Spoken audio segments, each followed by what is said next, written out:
Greetings and welcome to another Dragon Ball Z Dokkan Battle video. Today we are going to be talking about Super Strike events and how to properly prepare for them. To that extent, we are here looking at the Strike Vegeta, which is going to be the first to get his Super Strike, as you can see by the fact that his medals are already there, even though the strike is not, well, it's not here yet, but rumor says that it is going to be here very soon. So with that in mind, let's talk about Super Strikes and what they entail.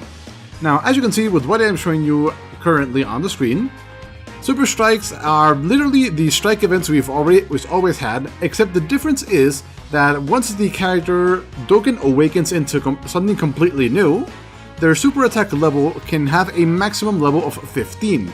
Not only that, but once the character reaches super attack 15, from what I've read, most of them gain new abilities. So let's see if we are looking here. Vegeta is going to be the first one to get a Super Strike. And once his super attack reaches level 15, he will get an extra 20% attack boost during his super attack, on top of his already passive, which is an extra 40% attack. So as you can see, getting all of your strike characters to super attack 15 is going to be very useful and very powerful. However, that is not all.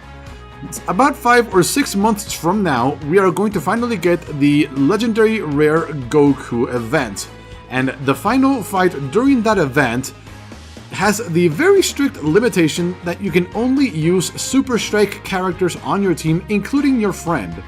So as you can see, you need to start preparing since now if you want any chance at getting the most powerful card in the single most powerful card in the game, not counting team compositions and everything else. So now back to the Vegeta's Super Strike event. Now, the main thing the Super Strikes have is that they have the very big limitation that your team cannot have a cost over 100. Now, if that sounds that it's not a big limitation, we're about to see how much of a limitation that actually is. So to that extent, let's head on over to the team I have already built for this event, even though it's not already here. Now, here we can see the event. Now, the first thing you're going to notice is that my team cost, right there on the upper right, says 48. Now you're wondering, well, why is it only 48? And that is because your team cost includes your friend. So if you're like me and you don't have Gogeta and are probably going to bring one along, you need to make sure your team is small enough so that Gogeta can be added onto the team and your team is still under 100 points. So that's why if you're like me and you don't have him and you're going to bring him along with a friend, you want to make sure your team cost is at 52 or less. That way when you add in Gogeta from your friends list, it'll be at exactly 100 points and you can participate. Now Gogeta is a strength character and Vegeta is agility. However, he does always hit anybody he attacks for effective damage. However, he can take a lot of damage from Vegeta, but that is something completely different and is going to vary or maybe not even be applied to you if you have a Gogeta or not. So let's take a look at this team we've built. So first on the list we have Jackie Chun, as should be obvious, tech type keys +3, very obvious, and when he shows up, tech type characters attack +10%. So even, he's a pretty good leader. When he shows up, he increases our attack by a little bit, and he has some very decent links, including Kamehameha, which almost everybody else on this team has, except for Mutaido. Then we have little Crybaby Gohan here, only causes huge defense and lowers the huge attack and lowers defense, I mean. And rare chance of increasing all allies' attack by 25%. He's okay, if we're honest. He's really only there to grant all in the family and Z Fighters links to our Goku and Gohan, getting that extra 2000 defense on top of our relatively low defense is going to be very nice.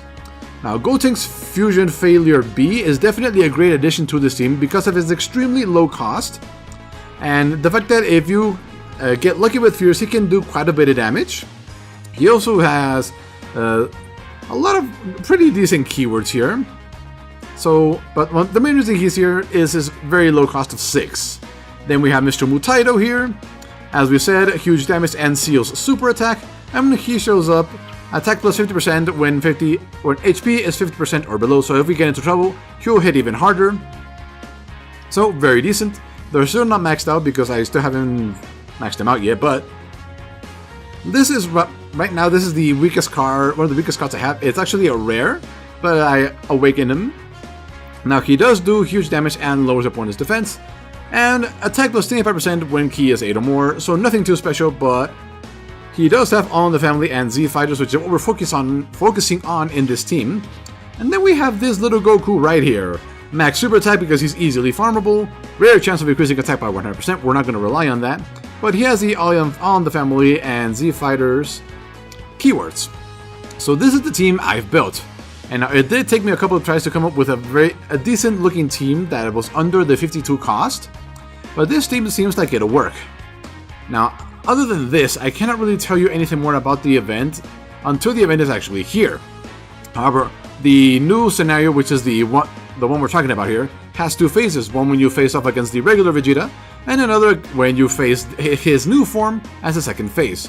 So if you were hoping to nuke him down with, say, I don't know, your nuking characters and a nuking leader, which would probably take up around 60 or 70% of your team cost, you would get the rest of the team filled with Cybermen if you did that, and you would rely on luck. And based on what I've read and a friend told me, the Awakened Vegeta during the second phase can attack multiple times in a row, so if you are filled with Cybermen because you didn't fill your team up, you may get destroyed.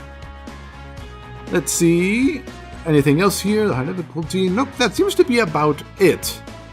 So until then, this is really all I can help to guide you to the Super Strike events at the moment. So if you are done with the tournament like I am, I'm just wasting my energy there so I don't get dropped down too much. This is probably something you should look into. See what cards you have, create a team that takes into account the friend that you will most likely have during the event. In my case, it's Gogeta. I have a lot of people with them. Anyway, thank you for watching, and we will see you next time for more Dragon Ball Z Dokkan Battle, more than likely during the Super Strike event we just talked about, so we can see if this team we have built is actually decent enough to work. And we will see you next time.